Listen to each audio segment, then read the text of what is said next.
एक शख्स हैं जो यहाँ 5 सालों से मुकीम हैं। इसी रिक्शे के अंदर उनकी ज़िंदगी का गुजर बसर होता है। इसी में रहते हैं, इसी में सोते हैं, इसी में खाते पीते हैं। ये नौबत कहाँ तक आई, आइए ये इन्हीं की ज़ुबानी जानते हैं। उर्दू पॉइंट की वीडियोस देखने के लिए हमारा चैनल सब्सक्राइब कीजिए और बेल के आइकन पर क्लिक कीजिए ताकि आप हमारी तमाम आने वाली वीडियो से बाखबर रह सकें। आप तकरीबन 4-5 साल से इसी रिक्शे में रह रहे हैं। ये रिक्शा पहले आप चलाते थे? नहीं, ये ड्राइवर चलाता था। ऐसी क्या ज़िंदगी में ये तब्दीली आ गई कि जो रिक्शा आपका ड्राइवर चलाता था आज वो आपका घर है, आपकी रहन सहन की जगह है? बस सर, ये लंबी बातें, लंबी कहानी है।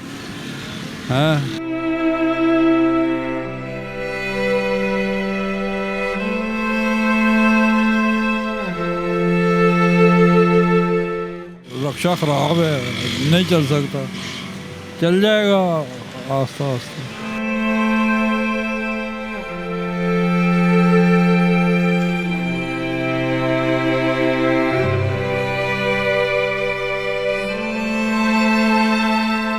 अगर ये रिक्शा ठीक हो जाता तो आप खुद चलाएंगे या ड्राइवर? मैं खुद ही चलाऊंगा, ड्राइवर किधर चलाएगा। आप ऐसे पढ़े लिखे भी मालूम होते हैं, कितनी तालीम आपने हासिल की? फिलहाल रिक्शा ड्राइवर ही हूँ मैं।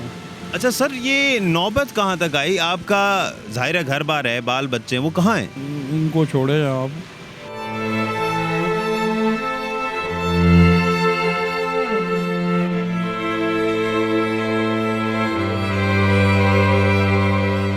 आप चाहते नहीं है कि आपकी ज़िंदगी फिर से वैसे हो जैसे आप पहले गुजारते थे?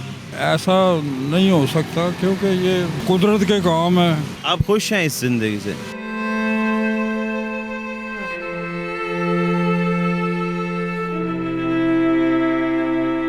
आप ये एसी के अंदर ही रहते हैं? नहीं तो और किधर रहना है फिर। किराए का मकान मैं अफोर्ड नहीं कर सकता। वज़ीर आज़म साहब की जो पनाह गाह है, क्या आपने वहाँ कोशिश नहीं की? क्या वहाँ रहें? वो इससे तो बेहतर थी। ये ठीक होगा तो वहाँ तक जाके आदमी देख सकता है कि वो वहाँ रह सकता है कि नहीं। लेकिन अब तो बड़ा अच्छा निज़ाम है वहाँ, बाइज़्ज़त तरीके से वहाँ रहन सहन है लोगों का, जो कहा गया हमें। आपने कोशिश नहीं की वहाँ जाने की? मैं इसको किधर छोड़ के जाता रिक्शे को? ये चोर इतने हैं इधर, 1 मिनट के बाद एक चोर गुजरता है, वो टायर उतार के ले जाएंगे। गरीब आदमी किधर से दोबारा टायर लेगा?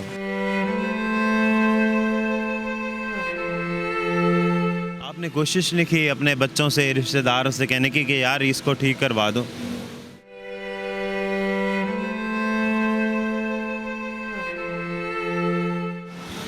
इतनी गर्मी में यहाँ खड़े हुए मेरे पसीने छूट रहे हैं, आप कैसे वक्त गुजार लेते हैं? बस जिंदा जब रहना है, मजबूरी है। मजबूरी से अब एक आदमी गरीब है तो वो अमीर तो बन नहीं सकता, अमीर है तो वो गरीब तो हो सकता है लेकिन अमीर नहीं बन सकता।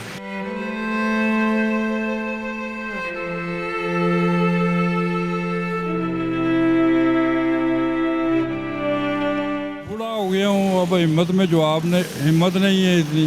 कुछ तक बीमारियाँ लगी हुई हैं। बस इन वजह से ये सब कुछ काम ख़राब से ख़राब तर होता गया है। सर पहले घर कहाँ था आपका? बस छोड़े, वो भाई के पास रहता था मैं, तो वहाँ से आके इधर रहने लग गए। आपका इस वक्त कुल असासा क्या यही है या इसके अलावा भी कोई आपकी जायदाद है या कोई चीज़ें हैं आपके पास? नहीं, मैंने हेल्प की है लोगों की, मेरे पास नहीं है। अगर किसी के साथ कुछ भला मैंने किया है तो वो ख़त्म है। बेलौज भला किया आपने? कभी किसी से हेल्प के लिए खुद से कहा आपने? अब ज़्यादा पैसे तो मुझे कोई नहीं दे सकता। अगर मांगूंगा उधार तो कोई दे भी देगा, फिर उतारने मुश्किल है।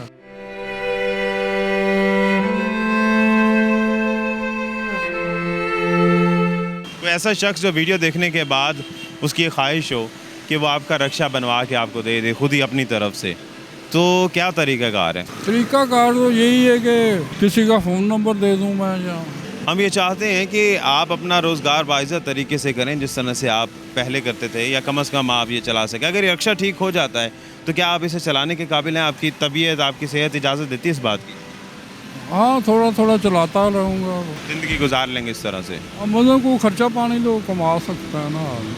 आपने सारी ज़िंदगी मेहनत की, जॉब्स की, अच्छी अच्छी जॉब्स की हैं, उसके बाद ये नौबत जो आई है, अब आप खुद से किसी से नहीं कहते कि इसको ठीक करवा दो? ना तो कोई देता है तो ना दे कोई आधार तो फिर शर्मिंदा होता है। अच्छा, आपने जो नौकरियां की हैं तो उससे सेव तो किया होगा कुछ अपने बुढ़ापे के लिए या अपनी इस उम्र के लिए, वो कहाँ गए पैसे, जमा पूंजी आपकी? किसी का भला किया, किसी का कुछ किया, यानी कि कुछ खराबी में जब डाउन फॉल आ गया, कारोबार नहीं चला तो खा पी गए।